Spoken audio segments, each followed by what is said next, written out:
Hi everyone, welcome to this channel. Today, we're going to dive deep into something that's often puzzling but rarely explained in detail. Have you ever felt like you're being watched, even when you're alone? In this episode, we're going to uncover one of the creepiest stories you've never heard before. Nathan Callahan never believed in myths. Born and raised in Alberta, Canada, he came from an ordinary family with a love for the wilderness. From a young age, he wandered through forests, climbed icy slopes, and studied animal tracks in the snow. This quiet curiosity turned into a profession. At just 33, Nathan had become a respected wildlife researcher, with half of Canada's wilderness etched into his field journals. He wasn't an adrenaline junkie. He didn't chase storms or wrestle animals for the camera. Instead, he was a silent observer, someone who could wait 8 hours motionless just to witness a rare owl hatch. Everything, in his view, had patterns: animal behavior, migration, even predator habits. If something seemed unusual, it was only because the logic behind it hadn't yet been discovered. But his latest assignment was different. The Conservation Board had received strange reports from Banff National Park. For weeks, motion sensor cameras had stopped recording. The usual signs of animal activity had dropped dramatically. Locals from nearby villages claimed they'd been hearing strange, unnatural howls late at night.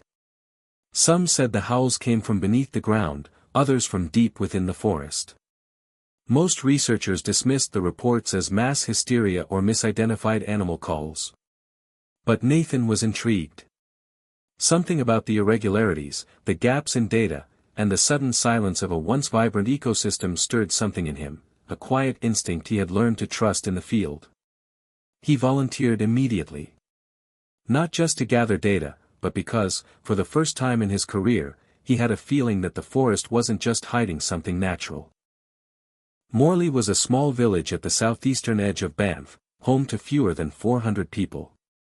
It had stood untouched for decades, with only minor changes to its roads and buildings. But something had shifted recently. Residents reported hearing noises at night, deep, guttural sounds that didn't match any known wildlife. Some said it resembled screaming. Others described it as slow, heavy breathing from something far too large to be any animal. Even more disturbing were the effects. One man reportedly suffered nosebleeds after hearing the noise 3 nights in a row. A child was found unconscious for nearly 2 minutes. Multiple villagers claimed they had the same recurring dream, a massive, indistinct silhouette hidden behind a forest fog, with glowing eyes and a thick metallic stench hanging in the air. No one in the village dared report it to the authorities for fear of being mocked. But one of the village's only medical workers quietly contacted the Conservation Board, suspecting that something environmental, perhaps toxic gas or seismic activity, might be responsible. By the time Nathan read the report, it was already flagged as low priority. But something caught his attention, a brief audio clip accidentally recorded by a forest drone. The sound was faint but unnatural, and when played, it distorted nearby signals. For someone who believed everything could be explained by science, Nathan now faced a mystery that refused to fit any pattern he knew. After gathering his gear and securing permits, Nathan arrived in Banff. He declined offers to stay near the village, choosing instead a remote, unused cabin once owned by a retired ranger. The cabin sat about 3 kilometers from the nearest road, hidden behind towering pine trees and overlooking the still waters of Bow Lake. The structure was old but sturdy. Its wooden walls held tight against the wind, the fireplace worked, and there was just enough space for Nathan to install his recording equipment.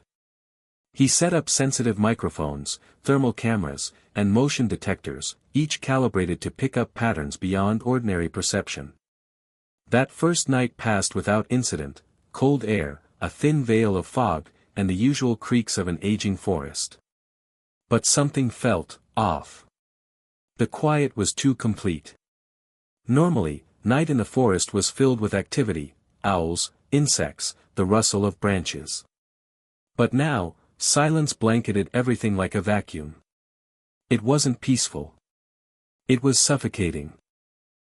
The next morning, Nathan sifted through hours of recordings.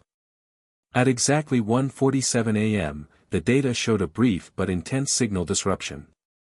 The audio revealed something else, 16 seconds of deep, vibrating sound that felt less like a noise and more like a physical presence. It resembled a howl, but it carried an unnatural resonance that seemed to shake the air itself. Spectral analysis showed jagged patterns, somewhat like the song of a humpback whale, but more distorted, sharper, broken.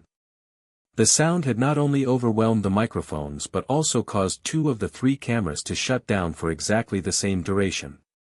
Nathan sat back in disbelief. He had used this equipment in frozen tundras and desert storms without fail. Nothing ever triggered a shutdown like this. This wasn't a technical glitch. Something had emitted a frequency strong enough to disrupt modern hardware, something alive. He realized then that this was not just an ecological anomaly. It was an encounter. Unseen, unexplained, and possibly dangerous. That night, Nathan went to sleep with headphones on, listening to the ambient forest feed. It was a method he used often, letting his subconscious adjust to the sounds of the wild. But sleep did not come easily. When it did, it brought something with it. He dreamed of fog, thick and cold, settling over the cabin grounds.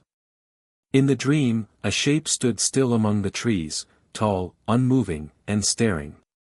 Its eyes were round and wide, glowing white without pupils.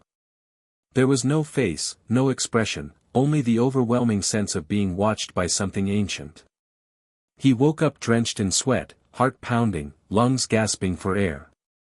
The clock read 3:07 a.m. outside. The real forest was shrouded in fog, just like in the dream. But this was no dream anymore. Nathan felt it, an invisible presence lingering just beyond the trees. Watching. The forest was still. Too still. And for the first time in his life, Nathan wondered if this expedition had been a mistake. At dawn, Nathan stepped outside with a thermal scope slung over his shoulder. The forest felt heavy. The fog had not lifted, and the air was unnaturally still. Even the birds seemed absent. As he moved further into the trees behind the cabin, he stumbled upon something odd: tracks. Large, clawed impressions pressed deeply into the soft, damp earth.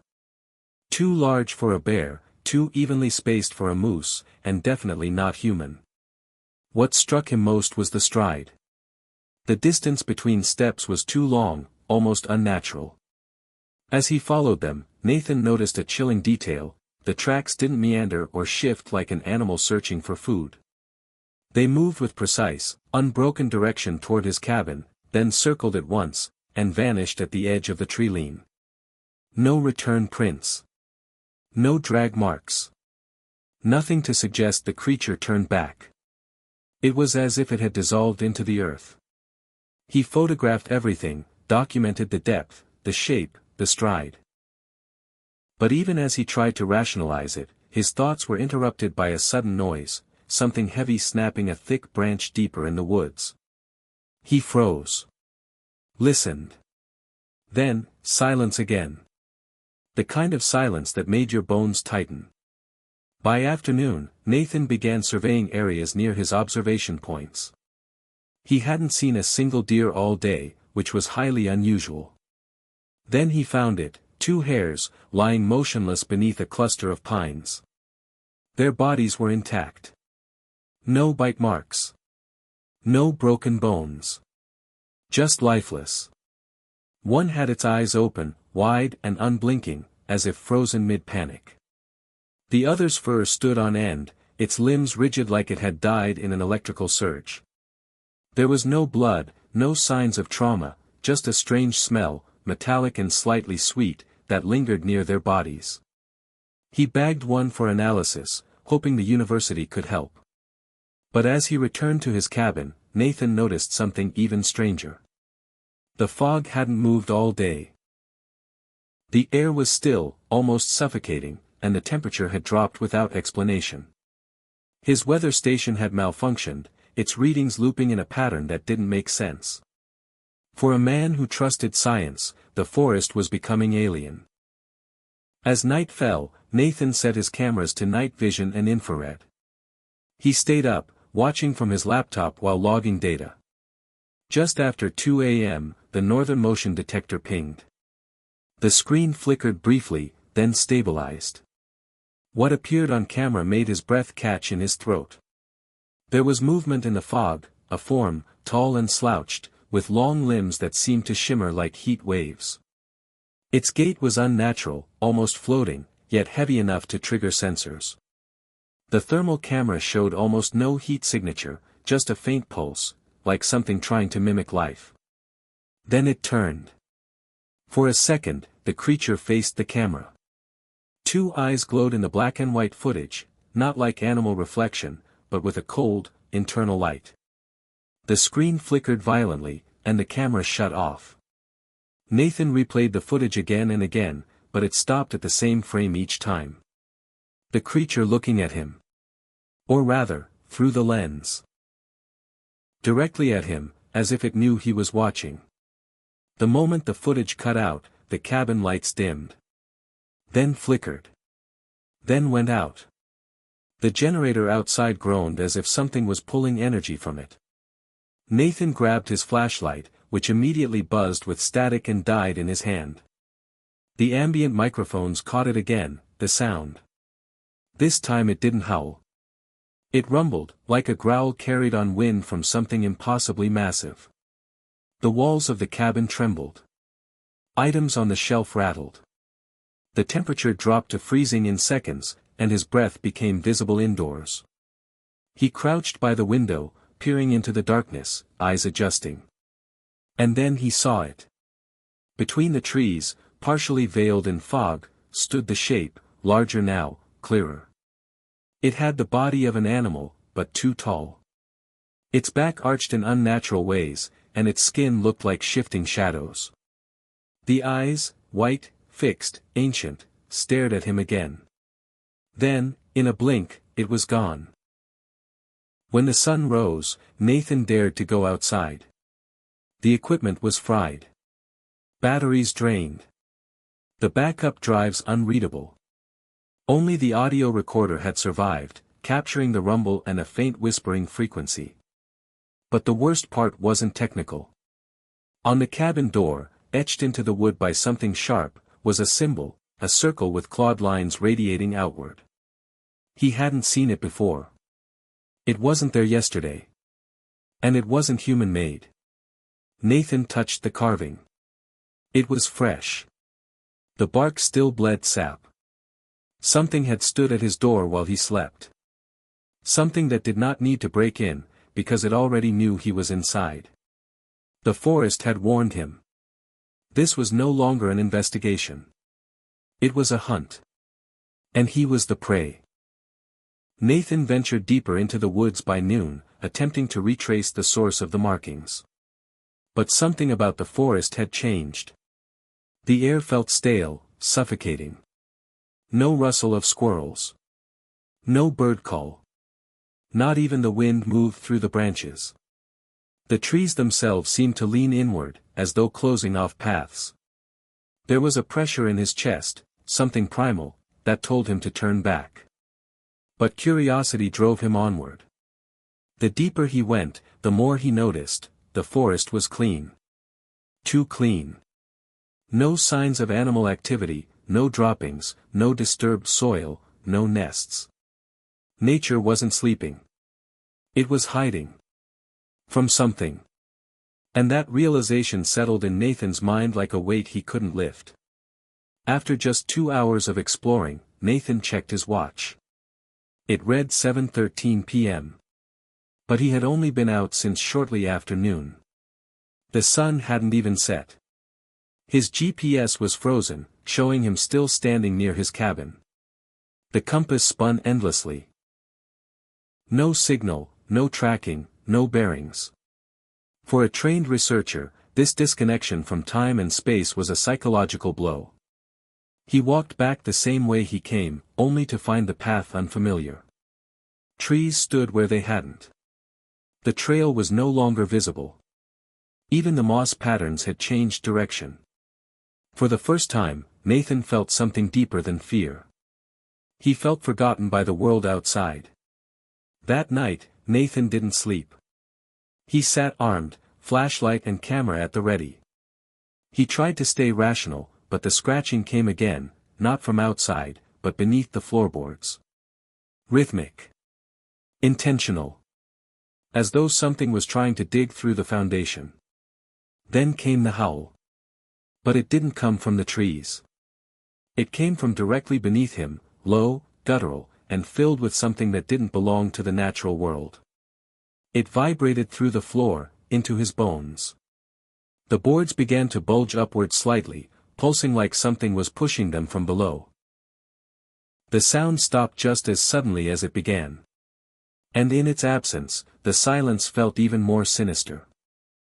In the chaos of the night, Nathan attempted to write a log, but his hands trembled too much. He decided to flip through his field journal, checking notes from the first day. And there, between the pages, was an entry in handwriting not his own. The date was yesterday. The ink was fresh. It read: I watched you sleep. You dream of things you do not understand. But they understand you. Nathan recoiled, flipping the page again and again, but the handwriting appeared only once. It was precise, clean, written in a style that felt old, almost ancient. It hadn't just been observing him. It had been in the cabin. Desperate to understand, Nathan replayed the corrupted video files. Most were blank static, but one camera, facing the tree lean, held a single working frame. Timestamp, 3:16 a.m. In the image, barely visible, was a creature crouched low, almost humanoid but with elongated arms, skin textured like bark and ash, and eyes hollow like an eclipse. Its mouth hung open, as if mid-scream, though no sound was recorded. Behind it, in the fog, were more shapes just beyond the threshold of sight. Watching. Waiting. Then the footage cut to black. Nathan stared at the blank screen, breath caught in his throat. Something ancient had awakened in that forest. And it was no longer content with hiding. Hi everyone, welcome to this channel. Today, we're going to dive deep into something that's often puzzling but rarely explained in detail. Have you ever felt like you're being watched, even when you're alone? In this episode, we're going to uncover one of the creepiest stories you've never heard before.